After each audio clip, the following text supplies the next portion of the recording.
নীলিমা শোনো, আমার চাচাতো ভাই রুদ্র আমাদের বাসায় থেকে পড়াশোনা করবে। চাচি আজ ফোন করে বলল রুদ্র ভার্সিটিতে চান্স পেয়েছে, কিন্তু হোস্টেলে সিট পায়নি।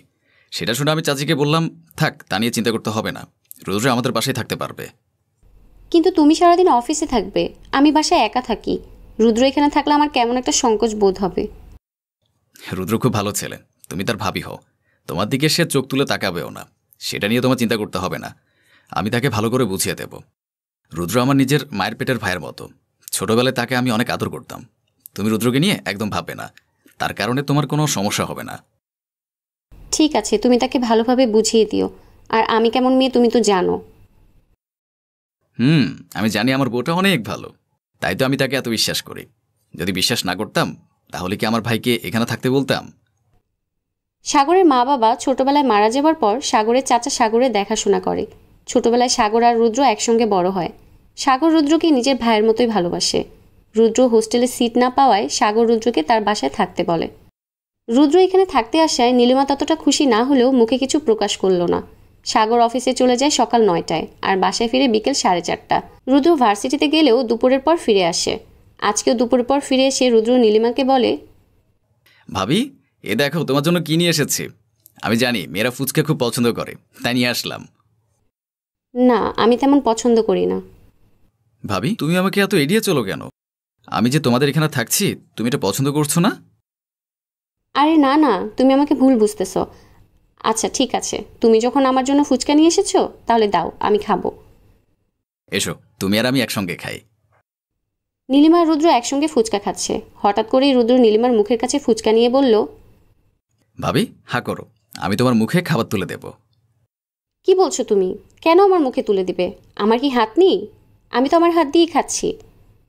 তোমার হাত আছে আমি জানি, তবু আমার ইচ্ছে করছে আমার একমাত্র ভাবিকে মুখে তুলে খাইয়ে দিতে। প্লিজ ভাবি, হা করো। রুদ্র, তুমি কিন্তু বাড়াবাড়ি করছো। এরকম করলে আমি তোমার ভাইয়াকে বলবো।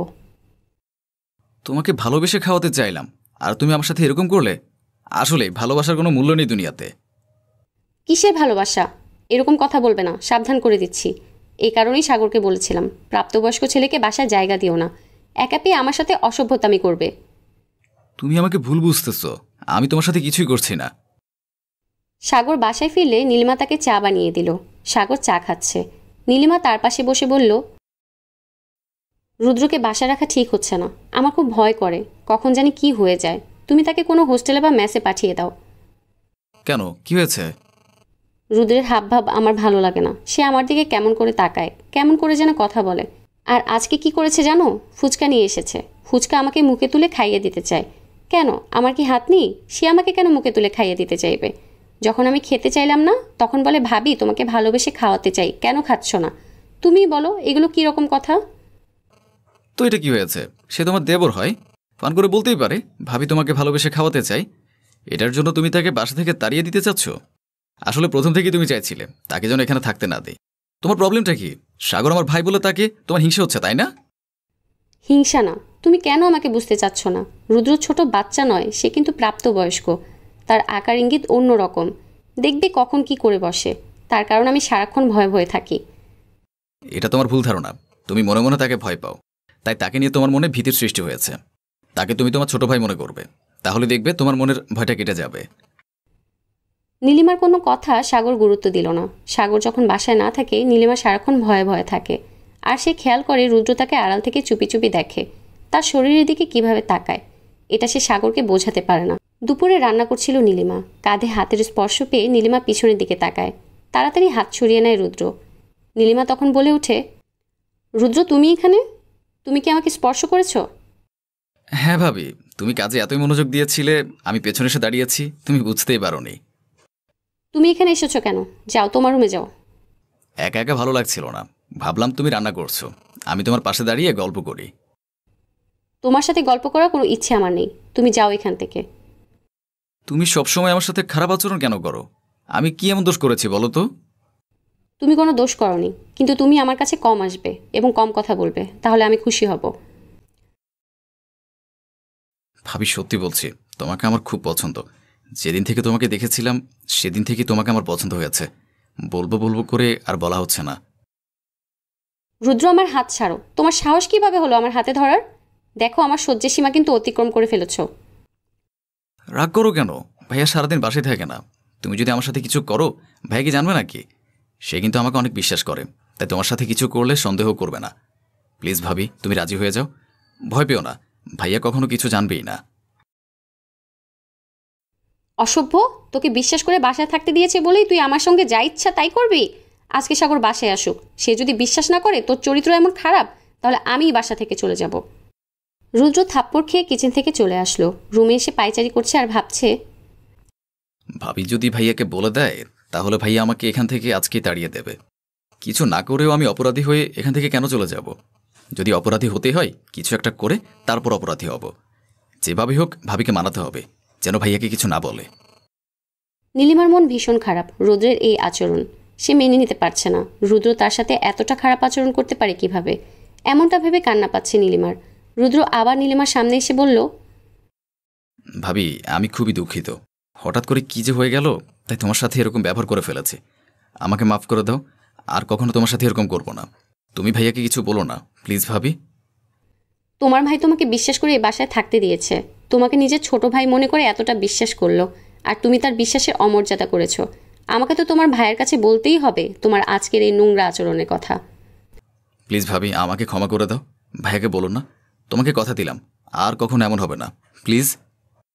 আমি তাকে বলবো, দেখি তারপরে সে কি সিদ্ধান্ত নেয়। এই যে ভাবি, আমি কান ধরে বলছি, আর কখনো তোমার সাথে বেয়াদবি করবো না। যদি আর কখনো এমন করি, তখন আমাকে যা শাস্তি দেবার দিও। ঠিক আছে, এটাই কিন্তু লাস্ট বার। আর কখনো যদি তোমার এরকম স্বভাব লক্ষ্য করি, সঙ্গে সঙ্গে তোমার ভাইয়াকে বলে দেব। সকালে ব্রেকফাস্ট করে সাগর অফিসে চলে গেল। রুদ্র মাথা ব্যথার কথা বলে ভার্সিটিতে না গিয়ে তার রুমে গিয়ে শুয়ে রইল। ব্রেকফাস্ট করে নীলিমা প্রতিদিন কিছুক্ষণের জন্য ঘুমিয়ে নেয়। ঘুম থেকে উঠে দুপুরে রান্না করে। নীলিমার ঘুমের সুযোগে রুদ্র নীলিমার রুমে চলে আসলো। রুদ্র বিছানায় বসার সঙ্গে সঙ্গে নীলিমা সজাগ হয়ে বলল, রুদ্র তুমি আমার রুমে? তুমি এখনও শুধরাওনি? দাঁড়াও, তোমার ভাইয়াকে এখনই কল করছি। নীলিমা সাগরকে কল করার সঙ্গে সঙ্গে রুদ্র নীলিমার মোবাইল কেড়ে নিয়ে বিছানায় ছুঁড়ে ফেলে দিয়ে বলল, এমন সুযোগের জন্য অপেক্ষা করেছিলাম। আজকে তোমাকে আমি ছাড়বো না, যেভাবে হোক আমার আশা আমি পূরণ করব। তোমার ভাইয়া জানতে পারলে কিন্তু খুব খারাপ হয়ে যাবে। তোমাকে বিশ্বাস করে আমি সেদিন ভুল করেছি। তোমার ভাইয়াকে বলে দিলে আজকে তুমি এতটা দুঃসাহস পেতে না। আরে যা হবার হবে, তোমাকে আমি একান্তে কাছে পেতে চাই। পেয়ে গেলে আমি বাসা ছেড়ে চলে যাব। নীলিমা তার সতীত্ব রক্ষা করার জন্য প্রাণপণে চেষ্টা করে যাচ্ছে, আর রুদ্র তার মনের বাসনা পূরণ করতে মরিয়া হয়ে উঠেছে, কিন্তু নীলিমার সাথে পেরে উঠতে পারছে না। এমন করে চলে গেল কিছুক্ষণ। কলিং বেলের শব্দ শুনে থমকে গেল রুদ্র। নীলিমা দৌড়ে গিয়ে দরজা খুলে দিয়ে সাগরকে দেখে জড়িয়ে ধরে কান্না করে দিল। সাগর রুদ্রের কাছে দৌড়ে এসে তার দুই গালে ইচ্ছামতো চট থাপ্পড় মারতে লাগলো, আর চিৎকার করে বলল, তোকে আমি বিশ্বাস করে আমার বাসাতে থাকতে দিয়েছিলাম, নিজের ছোট ভাই মনে করেছি তোকে। আর তুই আমার স্ত্রীর সাথে এত নোংরা কাজ করতে চেয়েছিলি? তোকে তো আরও আগেই ঘাড় ধরে আমার বাসা থেকে বের করে দেওয়া উচিত ছিল। আমার স্ত্রীর কথা আমি বিশ্বাস করিনি। আজকে যদি ফোনে তোর কথা শুনতে না পেতাম, তাহলে অনেক বড় ক্ষতি হয়ে যেত। ভাইয়া, আমাকে মাফ করে দাও। তোকে আমি জীবনে মাফ করবো না। তোর এই মুখ কখনো যেন না দেখি। আজকে থেকে মনে করবো তুই আমার কেউ না। সাগর রুদ্রকে ঘাড় ধরে বাসা থেকে বের করে দিল। সে বুঝতে পারল স্ত্রীকে বিশ্বাস না করে সে ভুল করেছে। আজকে নীলিমা যদি সাগরকে কল না দিত, তাহলে সাগরের সামনে রুদ্রের আসল রূপটা কখনই আসতো না। রুদ্রকে রুমে দেখে ভয় পেয়ে নীলিমা যখন সাগরকে কল দেয়, সঙ্গে সঙ্গে সাগর ফোন রিসিভ করে। তখনই রুদ্র ফোনটা বিছানায় ছুঁড়ে মারে। রুদ্রের সব কথা শুনে অফিস থেকে তাড়াতাড়ি বাসায় চলে আসে সাগর। মানুষকে এতটা অন্ধবিশ্বাস করা ঠিক না। যাদেরকে বেশি বিশ্বাস করা হয়, তারাই সে বিশ্বাসের সুযোগটা নিয়ে পেছন থেকে ছুরি মারতে চায়। আমার বয়স যখন 6, তখনই জানতে পারি আমার জন্মের 4 মাস পরই আমার মা মারা যায়। আমাকে লালন পালন করার জন্য আব্বু বাধ্য হয়ে দ্বিতীয় বিয়ে করেন। আমি তুলি। আমি আমার জীবনের সবচেয়ে স্পেশাল গিফটের কথা আপনাদের সাথে শেয়ার করব। আজ আমি আমার সৎ মায়ের কথা বলবো। মা মারা যাওয়ার পর সৎ মা আমাকে লালন পালন করেন নিজের মেয়ের মতোই। আব্বু বিভিন্ন কাজে বাইরে যেতেন। ফ্যামিলির সব দায়িত্ব সৎ মায়ের উপরই ছিল। আমি যখন 3 বছর বয়সী, তখন আমার একটা বোন হয়। আব্বু আমার নামের সাথে তার নাম মিলিয়ে রাখে তন্নি। সৎ বোন আসার পর আমার সৎ মা অনেক ব্যস্ত হয়ে পড়ে ছোট সৎ বোনকে নিয়ে। এতে আমার খুব রাগ হতো। আমি চাইতাম আমার সৎ মা আমাকেই ভালোবাসুক, আমাকেই আদর করুক, আর কাউকে না। আস্তে আস্তে বড় হচ্ছে সৎ বোন তন্নি এবং আমি আর তন্নি দেখতে প্রায় সমবয়সী। যেহেতু আমি বড় মেয়ে, তাই পরিবারে আমার প্রাধান্য সকলের কাছে খুব বেশি। তন্নি কখনো জানতো না আমি তার সৎ বোন। সে আমাকে ছোট থেকে তার নিজের বোন জেনেই এসেছে। আমিও তন্নিকে খুব ভালোবাসি, সবসময় আগলে রাখার চেষ্টা করি বড় বোন হিসেবে। আমাদের পরিবারটা বাকি সৎমায়ের 5টা পরিবার থেকে আলাদা। আমাদের পরিবারে ছিল না কোনো রেষারেষি, ছিল না কোনো হিংসা। কিন্তু কথায় বলে না, ভাগ্যের মোড় কখনো ঘুরে যেতে পারে, হাতের 5 আঙ্গুল সমান নাও হতে পারে। আমার বেলায় তাই হলো। আমার সৎমায়ের মা মানে আমার নানু আমাকে ছোট থেকেই দেখতে পারতো না। সৎমাকে বারবার বুঝাতো আমাকে বড় করে তাদের লাভ নেই, তন্নি তাদের রক্ত, তার দিকেই ফোকাস দিক আমার মা। কিন্তু আমার সৎমা ছিল একরোখা সৎ। নাম যেমন সৎমা, তেমনই ছিল খাঁটি সৎ। তিনি আমাকে এতটাই ভালোবাসতেন যে তিনি নিজের মায়ের কথা উপেক্ষা করে বাপের বাড়ি যাওয়া বন্ধ করে দিলেন। ছোট বোন তন্নির বয়স যখন 18, আমার বয়স তখন 21। হঠাৎ আমাদের 2 বোনের মধ্যে একদিন তুমুল ঝগড়া বাজে। হঠাৎ তন্নি আমায় বলে উঠল, কি নিয়ে এত বড়াই করিস? আমার মা তো তোর সৎ মা, তোর তো মা নেই। আমার মা তোকে আশ্রয় না দিলে তোর এখানে জায়গা হতো না। কথাটা শুনে আমার পায়ের নিচ থেকে যেন মাটি ফাঁক হয়ে যাচ্ছে। আমি আর কথা বলার সাহস পাচ্ছি না। বুকের মধ্যে ঝড় বইছে, গলায় জোট পাকিয়ে আছে কথাগুলো। আমি কিছু বলতে গিয়েও বলতে পারিনি। আজ আর ছোট বোনকে শাসন করার অধিকারটুকু নেই। যেই ভয় পাচ্ছিলাম সেটাই হলো। নানু আমার তন্নিকে কেড়ে নিয়েছে আমার কাছ থেকে। তন্নিকে সব বলে দিয়েছে, মনে হিংসা ঢুকিয়ে দিয়েছে। রান্নাঘর থেকে আমার আর তন্নির কথার আওয়াজ পেয়ে সৎমা দৌড়ে আসে আমার রুমে। এসে বলে, তুলি, কি হয়েছে রে? আয়, গরম গরম লুচি করেছি, খাবি চল, তোদের পছন্দের খাবার। আমি আজ সৎমায়ের কথায় কোনো জবাব দিলাম না। আমি জন্মের পর হয়তো কাঁদিনি, কারণ আমার কান্নার কোনো দরকার পড়েনি। যখন যা চেয়েছি আমার মা বাবা দিয়েছে। আজ সব কান্না চেপে যেন বেরিয়ে আসছে। আমি লুকোতে চেয়েও পারিনি। সৎমা আমার চোখের পানি দেখে কাছে এসে মাথায় হাত দিয়ে বলে, কি হয়েছে মা, কাঁদছিস যে? তোকে বিয়ে দেব না, আর কাঁদতে হবে না। আমি চুপচাপ চোখ মুছে বসে আছি। অমনি তন্নি এসে মায়ের হাত ধরে টেনে বলে, কাকে আদর করছো মা? কে হয় ও তোমার? আমি তোমার রক্ত, ও তোমার সৎ মেয়ে। তুমি আমাকে আদর করবে, আমি একমাত্র তোমার মেয়ে, আর কেউ না। কথাটা শোনা মাত্র আমার সৎমা দেরি করলো না তন্নির চুলের মুঠি ধরতে। 2 গালে চড় দিয়ে দিল তন্নির। আমি ছাড়াতে গিয়ে পারিনি। মা আমায় এক ধাক্কা দিয়ে দূরে ফেলে দেয়। এই প্রথম আমার শান্ত সৎমায়ের অশান্ত রূপ দেখছি। আমার চিনতে কষ্ট হচ্ছে। আমার সৎমা তন্নির গালে চড় বসিয়ে দিয়ে বলল, খবরদার, আর একবার এই কথা বলেছিস যদি। তুই জানিস ও কে হয় আমার? শোন, ও এ বাড়ির বড় মেয়ে, আমার বড় মেয়ে, আমার রক্ত। আমি মানুষ করেছি 2 হাতে কোলে পিঠে করে। তুই কোত্থেকে এসে আমায় পরখ করা শেখাচ্ছিস? বল, তোকে এসব মিথ্যা কথা কে বলেছে? বল। এই বলে চরের উপর চর দিতে লাগলো তন্নিকে। তন্নি মায়ের হাত ছাড়িয়ে সেই ছোটবেলার মতোই আমার পেছনে আশ্রয় নিল। সৎমা এবার বলতে লাগলো তন্নিকে, যাকে একটু আগে বলেছিস সে কে আমার, কিসের রক্ত, এখন তার পিছনেই আশ্রয় ঠাঁই নিচ্ছিস? লজ্জা করে না তোর তন্নি? ছি, তোকে পেটে ধরেছি মনে হলেই আমার ঘেন্না হয়। সৎমা মুখে আঁচল গুজে কাঁদতে কাঁদতে রুম থেকে বেরিয়ে পড়ে। আমি নির্বোধের মতো সবটা দেখে যাচ্ছি। আমার হাত পা চলছে না, মুখ দিয়ে আওয়াজ বেরোচ্ছে না, চোখ দিয়ে অনর্গল পানি ঝরছে আমার। হঠাৎ খেয়াল করে দেখি ছোট সৎবোন তন্নি আমার পা জড়িয়ে বসে আছে নিচে। আমি তন্নির দিকে তাকাতেই তন্নি কান্না জুড়ে দিয়ে বলে, আমায় ক্ষমা করে দে বনু, আমি আর কখনো এমন কথা মুখে আনবো না। আমি সারা জীবন তোর বাধ্য ছোট বোন হয়ে থাকবো। আমার ভুল হয়েছে, ক্ষমা করে দে বনু।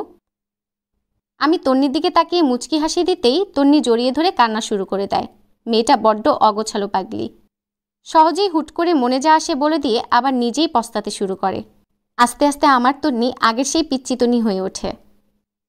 আমার সৎমা বেশ অনেকদিন তন্নির সাথে কথা বলেনি এই জন্য। আমি শুধু আমার সৎমাকে দেখেই ভাবছি আর অবাক হচ্ছি। কে বলেছে সব সৎমা খারাপ হয়? কিছু সৎমা আমার মায়ের মতোও হয়। রুবাজ 3 দিন পর বাড়ি ফিরেছে। সাদিকের সাথে ঝগড়া লাগে সে বাবার বাড়ি চলে গিয়েছিল। সংসারে ইদানিং প্রচুর অশান্তি হচ্ছে। রুবা নিজের কাপড় ব্যাগ থেকে বের করতে করতে বলল, প্রতিদিনের অশান্তি নিতে পারছি না সাদিক। আমার মনে হয় তোমার একজন ভালো ডক্টর দেখানো উচিত। তুমি কি আমাকে পাগল ভাবছ? You mean to say I am mad? Ruba হাতের কাপড়টা রেখে শান্ত গলায় বলল, আমি তা মিন করিনি সাদিক। ডাক্তার দেখানো মানে এই না যে তুমি পাগল। আমি শুধু বলছি তোমার রাগটা অতিরিক্ত বেশি, কন্ট্রোল করতে পারো না তুমি নিজেকে। তুমি কি বুঝতে পারছো তোমার রাগ আমাদের সম্পর্কে কতটা প্রভাব ফেলছে? প্রতিদিন কিছু না কিছু নিয়ে অশান্তি লেগেই থাকে। রাগের মাথায় তুমি আমাকে যা বলো তা কি একজন সুস্থ মস্তিষ্কের মানুষ কাউকে বলতে পারে বলো? ডক্টর দেখালে তুমি পাগল প্রমাণ হয়ে যাচ্ছ না। আমার কথা একটু ভেবে দেখো। রুবা তাকে সবসময় এটাই বোঝানোর চেষ্টা করে সে মানসিকভাবে অসুস্থ একজন মানুষ। সাদিক নিজেকে শান্ত করার চেষ্টা করে বলল, আমি এই বিষয় নিয়ে কোনো কথা বলতে চাই না রুবা। এখন কথা বলে নতুন করে অশান্তি শুরু হবে, আর এটা মোটেও চাইছি না আমি। You got my point Sadiq. আমি এখন তোমাকে এটাই বোঝাতে চাইছিলাম, আমরা সাধারণ একটা বিষয় নিয়েও ঝামেলায় জড়িয়ে যাই। এমন চলতে থাকলে আমাদের সংসার সম্পর্ক কোনোটি টিকবে না। সাদিক রাগে থরথর করে কাঁপছে। সে রুবার হাত ধরে রুম থেকে বের করে দিয়ে বলল, চলে যাও, থাকতে হবে না তোমার আমার সাথে। তুমি তো ডিসাইডই করে নিয়েছো এই সম্পর্ক টিকবে না। তাহলে তো কথা বাড়ানোর তো কোনো মানে নেই রুবা। যা কাল শেষ হবে তা আজই শেষ হোক। মাথা ঠান্ডা করো সাদিক, তুমি শুধু শুধু রেগে যাচ্ছ। এইভাবে কোনো সমাধান হবে না। আমি একবারও বলিনি আমাদের সম্পর্কটা শেষ হবে, কিন্তু তুমি নিজের ব্যবহারের দিকে একবার নজর দাও। কিভাবে কথা বলছো তুমি আমার সাথে? তোমার স্ত্রী হই, সামান্য সম্মান তো আমার প্রাপ্য, তাই না? সাদিক চিৎকার করে বলল, সম্মান চাই তাই না? তোকে এখন আমার মাথায় নিয়ে রাখতে হবে তাই না? মহারানি তো তুই, আসতে যাইতে সালাম ঢুকতে হবে। শোন, আমি তোকে এত তেল দিতে পারবো না। তুই কি ভেবেছিস তুই চলে গেলে আমি তোর পেছনে কুকুরের মতো লেজ ধুলাতে ধুলাতে চলে যাব? তোর হাত পা ধরে বাসে নিয়ে আসবো? এসব চিন্তা মাথা থেকে ঝেড়ে ফেল, এমন কিছুই হচ্ছে না। সাদিকের ব্যবহারে রুবা নিজেই অধৈর্য হয়ে গেল। এমন তুই তো কারি রুবা মোটেও সহ্য করতে পারে না। তাই সেও কিছুটা রেগে বলল, ঠিক করে কথা বলো সাদিক, এভাবে তুই তোকারি করে কথা বলবে না। শিক্ষিত মানুষ হয়ে বস্তির মতো আচরণ তোমার। আমি কোনো রাস্তার মেয়ে না যার সাথে তুমি যেভাবে খুশি সেভাবে ব্যবহার করবে। তোর দৌড় কত দূর তা আমার জানা আছে। এই বাড়ির বাইরে তোর কোনো অস্তিত্বই নেই। তোর একমাত্র পরিচয় তুই আমার স্ত্রী মিসেস সাদিক। এর বাইরে তোর আছেটাই বাকি। এই বাড়ির বাইরে একবার একা বের হয়ে দেখ, মিসেস সাদিক পরিচয় ছাড়া কেউ তোকে 2 পয়সারও দাম দেবে না। কি যোগ্যতা আছে তোর? আবার বড় বড় কথা। আমার সামনে নিজের অবস্থান বুঝে তারপর কথা বলবি। রুবা আহত চোখে সাদিকের দিকে তাকিয়ে আছে। ঠিক এজন্যই সাদিককে তার অসুস্থ মনে হয়। সামান্য কারণে সাদিক তাকে কিভাবে অপমান করে, আঘাত করে কথা বলছে। 2 চোখ দিয়ে পানি বেরিয়ে এসেছে রুবার। রুবা কান্না ভেজা গলায় বলল, তুমি খুব বাড়াবাড়ি করছো সাদিক। আমি কিছু করি না, তার মানে এই নয় যে আমি কিছু করার যোগ্যতা রাখি না। তুমি নিশ্চয়ই অযোগ্য কাউকে বিয়ে করনি। সব দিক দেখে শুনেই তো বিয়ে করেছ। তাহলে আজকে তুমি এই কথাগুলো কেন বললে? আমি মিসেস সাদিক হিসেবেই থাকতে স্বাচ্ছন্দ্য বোধ করি। তাই বলেই না যে আমার আলাদা কোনো পরিচয় হতে পারে না। তোর যোগ্যতা আমার জানা আছে। একটা কথা কান খুলে শুনে রাখ, এর 4 দেয়ালের বাইরে তোর যাওয়ার কোনো জায়গা নেই। তাই বারবার তোকে এখানে ফিরে আসতে হবে। আমার ভালোবাসাকে আমার দুর্বলতা ভেবো না সাদিক। তোমাকে ভালোবাসি বলেই আমি বারবার তোমার কাছে ফিরে আসি। আত্মসম্মানবোধ আমারও আছে। তাই বলে সবসময় তোমার এই তিক্ত বলি মুখ বুঝে সহ্য করবো তাও কিন্তু না। প্রতিটি মানুষেরই ধৈর্যের সীমা থাকে, তুমি তো তা অতিক্রম করেছ। সাদিক জোরে জোরে শ্বাস টেনে নিজেকে শান্ত করার চেষ্টা করল। ধৈর্য? গত 4 বছরে তুমি কমপক্ষে 80 বার ব্যাগ গুছিয়ে নিজের বাবার বাড়ি গিয়েছ। তোমার তো মনে হয় আমি অসুস্থ। তাহলে তোমার উচিত ছিল আমার সাথে থেকে সাপোর্ট করা। আমার অবস্থাটা বোঝার চেষ্টা করেছো কখনো? আমি কতটা মেন্টাল প্রেশারে থাকি তা কখনো জানতে চেয়েছ? তুমি শুধু অভিযোগ করতে শিখেছ রুবা। সারাক্ষণ অভিযোগ করলে সম্পর্ক কখনোই টিকে রাখা যায় না রুবা। একটা সম্পর্কে দুজনকে সমানভাবে স্যাক্রিফাইস করতে হয়। তুমি আমার তিক্ত বুলিগুলোই দেখো। প্রতিবার তুমি যখন রেগে চলে যাও আমি গিয়ে তোমাকে মানিয়ে নিয়ে আসি, কিন্তু তুমি নিজে কখনো ফিরে আসোনি বা আমাকে একটা কল করে জানতে চাও না যে আমি কেমন আছি। তুমি ঠিক কোথায় তোমার ধৈর্যের পরিচয় দিয়েছো আমাকে একটু বলবে? কিছু হলেই তোমার মনে হয় আমার মেন্টাল কন্ডিশন ঠিক নেই, আই নিড হেল্প। আমি অতিরিক্ত রাগি, আমি সেটা স্বীকার করছি। তাই বলে আমার ডক্টর দেখানো প্রয়োজন তা কতটুকু সঠিক? এটাও এক ধরনের অসুস্থতা সাদিক, তুমি সেটা মানতেই চাইছো না। তোমার সাথে কথা বলা মানে সময় নষ্ট করা। তোমার যা খুশি তুমি করো, তবে মনে রেখো আজকে বাড়ির বাইরে গেলে কিন্তু কোনোদিন তোমাকে ফিরিয়ে আনবো না। এ বাড়িতে তুমি আর কখনোই নিজের অধিকার নিয়ে ফিরে আসতে পারবে না। ভেবেচিন্তে বাইরে কদম রেখো। রুবা স্থির হয়ে দাঁড়িয়ে আছে। সাদিকের প্রতিটি কথা তার কলিজায় আঘাত করেছে। সে কাপা কাপা গলায় বলল, আমি কি সত্যি সংসারের জন্য কোনো স্যাক্রিফাইস করিনি সাদিক? সাদিক কিছু বলল না। সাদিক চুপচাপ বসে আছে। রুবা ব্যাগটা হাতে নিয়ে বলল, আমি তোমার সিদ্ধান্ত মেনে নিলাম সাদিক। একসাথে থেকে তিক্ততা বাড়ানোর চেয়ে আমাদের আলাদা থাকাটাই শ্রেয়। অন্তত দূরে থাকলে দুজনের মনে সম্মানটা থাকবে। একসাথে থেকে একজন আরেকজনকে তিক্ত কথায় আঘাত করার চেয়ে আলাদা হয়ে যাওয়াটাই সঠিক সিদ্ধান্ত হবে। ভালো থেকো। যদি কখনো মনে হয় তোমার ভালো চেয়েছিলাম তাহলে একটা কল দিও। রুবা চোখের পানি মুছতে মুছতে বাসা থেকে বেরিয়ে গেল। সাদিকের খারাপ লাগলেও কিছু বলল না। সে নিজেও কিছুদিন একা থাকতে চায়। কিছুদিন পর সাদিক অফিস থেকে বাসায় ফিরে ক্লান্ত শরীরটা সোফায় এলিয়ে দিল। আজ বসের সাথে তার খুব ঝামেলা হয়েছে। সামান্য একটা কারণে সে বসের কথায় রিয়্যাক্ট করে ফেলেছে। অফিসের সবাই তার প্রতি বিরক্ত। সাদিক নিজেও বুঝতে পারছে না কি হচ্ছে তার সাথে। রুবাকে কল করল। আজ প্রায় 2 মাস রুবার সাথে কথা হয় না তার। সেদিনের পর থেকে রুবা তার সাথে আর যোগাযোগও করেনি। কয়েকবার রিং হওয়ার পর রুবা কল রিসিভ করল। আসসালামু আলাইকুম সাদিক। ওয়ালাইকুম আসসালাম। কেমন আছো রুবা? আলহামদুলিল্লাহ, তুমি কেমন আছো? আলহামদুলিল্লাহ। সাদিক রুবাকে কিছু বলতে চেয়েও বলছে না। অস্বস্তি আর অপরাধ বোধে মুখ দিয়ে কথা বের হচ্ছে না তার। কি হয়েছে সাদিক, কিছু বলবে? বাসায় চলে এসো রুবা। আমি আমার ব্যবহারের জন্য খুবই লজ্জিত। তুমি তো জানোই রাগ উঠলে আমার মাথা ঠিক থাকে না, যা মুখে আসে তাই বলে দেই। তোমাকে আঘাত করার উদ্দেশ্য আমার কখনোই ছিল না। আমি ডক্টরের কাছে যেতে রাজি। জানি না এতে কোনো উপকার হবে কিনা, তবে চেষ্টা করতে তো দোষ নেই। তুমি আমার স্বামী সাদিক, আমার জীবনের সবচেয়ে গুরুত্বপূর্ণ একজন মানুষ। আমি তোমার ব্যবহারের উপর মোটেও রেগে নেই। আমার নিজেরও ভুল আছে। বারবার তোমাকে একা রেখে বাসা ছেড়ে চলে আসা আমার উচিত হয়নি। কিন্তু বিশ্বাস করো, তোমার তিক্ত কথাগুলো আমার সহনশক্তি অতিক্রম করে ফেলেছিল। আমি কিছুতেই সহ্য করতে পারতাম না, তাই বাধ্য হয়ে বাসা থেকে চলে আসতাম। আমি অনুতপ্ত। প্লিজ তুমি এখনই চলে আসো। এখন আসতে পারবো না সাদিক। সেদিন তোমার একটা কথা আমার খুব আত্মসম্মানে আঘাত করেছে। তুমি বলেছিলে তুমি ছাড়া আমার কোনো পরিচয় নেই। আসলে আমি তোমার পরিচয়টাকে নিজের পরিচয় ভেবেছিলাম। এখানে আমার ভুল ছিল। প্রত্যেকটা মেয়ের সময় ভেদে নিজের একটা পরিচয় দরকার। এখন যেমন আমার প্রয়োজন হয়েছে, ছোট একটা চাকরি নিয়েছি, অফিসে আছি এখন।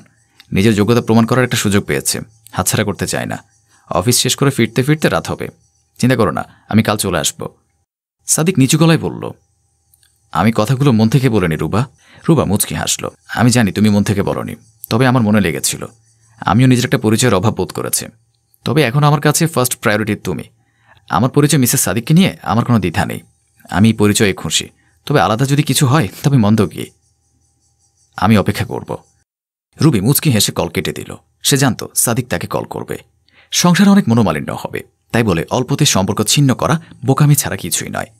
কিছু সময়ের দূরত্ব যদি সমস্যার সমাধান হয়, তাহলে সেই দূরত্বকে সাদরে গ্রহণ করা উচিত।